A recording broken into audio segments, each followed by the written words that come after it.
শ্মশানের সেই চিতার নীলচে আগুন আর পচা মাংসের গন্ধটা যখন নাকে লাগে তখন শরীরের রক্ত হিম হয়ে আসে।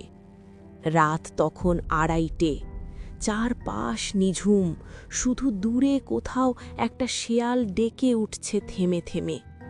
এই শ্মশানে আমি এসেছি একলা, হাতে একটা ভাঙা লণ্ঠন আর কাঁধে একটা পুরনো ঝোলা। আমার নাম অয়ন, পেশায় আমি একজন সাইকিয়াট্রিস্ট, কিন্তু আজ আমি এখানে ডাক্তার হিসেবে আসিনি, এসেছি এক অন্ধকার সত্যের খোঁজে। শ্মশানের সেই রাত। শ্মশানের ডোম জগন্নাথ কাকা আগুনের পাশে বসে বিড়ি টানছিল। আমাকে দেখে সে এক অদ্ভুত হাসি হাসল। বাবু মশাই, জ্যান্ত মানুষের চেয়ে মরা মানুষের মনে শান্তি বেশি, কিন্তু আজ যার চিতা জ্বলছে তার মনে শান্তি ছিল না। চিতার দিকে তাকালাম, সেখানে পুড়ছে মৈত্রেয়ী, আমার পেশেন্ট। গত সপ্তাহে সে আত্মহত্যা করেছে, কিন্তু তার মৃত্যুর আগের কয়েকটা সেশন আমাকে পাগল করে দিচ্ছে। মৈত্রেয়ী দাবি করত সে যখনই আয়নায় তাকায় সে নিজেকে দেখতে পায় না, সে দেখতে পায় এক বিভৎস মাংসপিণ্ড যা তার চামড়া ছিঁড়ে বেরিয়ে আসতে চাইছে। মনের গহীনে অন্ধকার। আমি যখন মৈত্রেয়ীর কেস ফাইলটা পড়ছিলাম তখন মনে হয়েছিল এটা হয়তো বডি ডিসমরফিক ডিসঅর্ডার, কিন্তু সমস্যাটা ছিল আরও গভীরে। মৈত্রেয়ী বলতো, ডাক্তারবাবু, আমার শরীরের ভেতর আরেকজন বাস করে, সে রাতে আমার হাড় চিবিয়ে খাওয়ার শব্দ করে। আমি অনুভব করি আমার আঙুলগুলো কেউ ভেতর থেকে মুচড়ে দিচ্ছে। সেদিন শ্মশানে বসে হঠাৎ আমার মনে হলো মৈত্রেয়ীর চিতা থেকে ধোঁয়া নয়, বরং কালো কুয়াশা বেরিয়ে আসছে।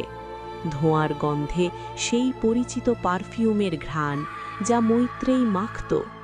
হঠাৎ কানের কাছে ফিসফিসানি শুনলাম, এখন কি বিশ্বাস হচ্ছে ডাক্তার, আমি মুক্তি পাইনি? শরীরের সেই বিভীষিকা। আমি ভয়ে পিছিয়ে এলাম। জগন্নাথ কাকা সেখানে নেই, আগুনটা দপ করে নিভে গেল। ঘুটঘুটে অন্ধকারে আমি অনুভব করলাম আমার নিজের শরীরের চামড়াটা যেন ঢিলে হয়ে আসছে। মনে হচ্ছে আমার পেশিগুলো হাড় থেকে আলাদা হয়ে যাচ্ছে। এটা কি হ্যালুসিনেশন, নাকি মৈত্রেয়ীর সেই পরজীবী সত্তাটা এখন আমাকে খুঁজছে? হঠাৎ মনে হলো আমার পেটের ভেতরে কিছু একটা নড়ছে। তীব্র ব্যথায় আমি মাটিতে লুটিয়ে পড়লাম। মনে হলো পেটের চামড়াটা ভেতর থেকে কেউ নখ দিয়ে আঁচড়াচ্ছে। আমি চিৎকার করতে চাইলাম, কিন্তু গলা দিয়ে কোনো শব্দ বেরোলো না। শুধু একটা চাপা কান্নার শব্দ শুনতে পেলাম, যা আমার নিজের কণ্ঠস্বরের মতো নয়। আয়নার মুখোমুখি। আমি দৌড়ে শ্মশানের পাশের সেই ভাঙা মন্দিরটায় ঢুকলাম। সেখানে একটা পুরনো ধুলো পড়া আয়না ছিল। লণ্ঠনের ম্লান আলোয় আয়নার দিকে তাকাতেই আমার হৃৎপিণ্ড থমকে গেল। আয়নায় আমার প্রতিফলন নেই, সেখানে দাঁড়িয়ে আছে মৈত্রেয়ী। তার শরীরটা বিভৎসভাবে কাটাছেঁড়া। সে তার নিজের পেট চিরে কিছু একটা বের করার চেষ্টা করছে। আর সবচেয়ে ভয়াবহ ব্যাপার হলো, মৈত্রেয়ী যা করছে আমার হাত দুটোও নিজের অজান্তেই ঠিক তাই করছে। আমার নখগুলো নিজের পেটের চামড়া ভেদ করে ভেতরে ঢুকে যাচ্ছে। রক্তে ভেসে যাচ্ছে মন্দির। আমি নিজের মাংস ছিঁড়ে ফেলছি, অথচ আমি নিজেকে থামাতে পারছি না।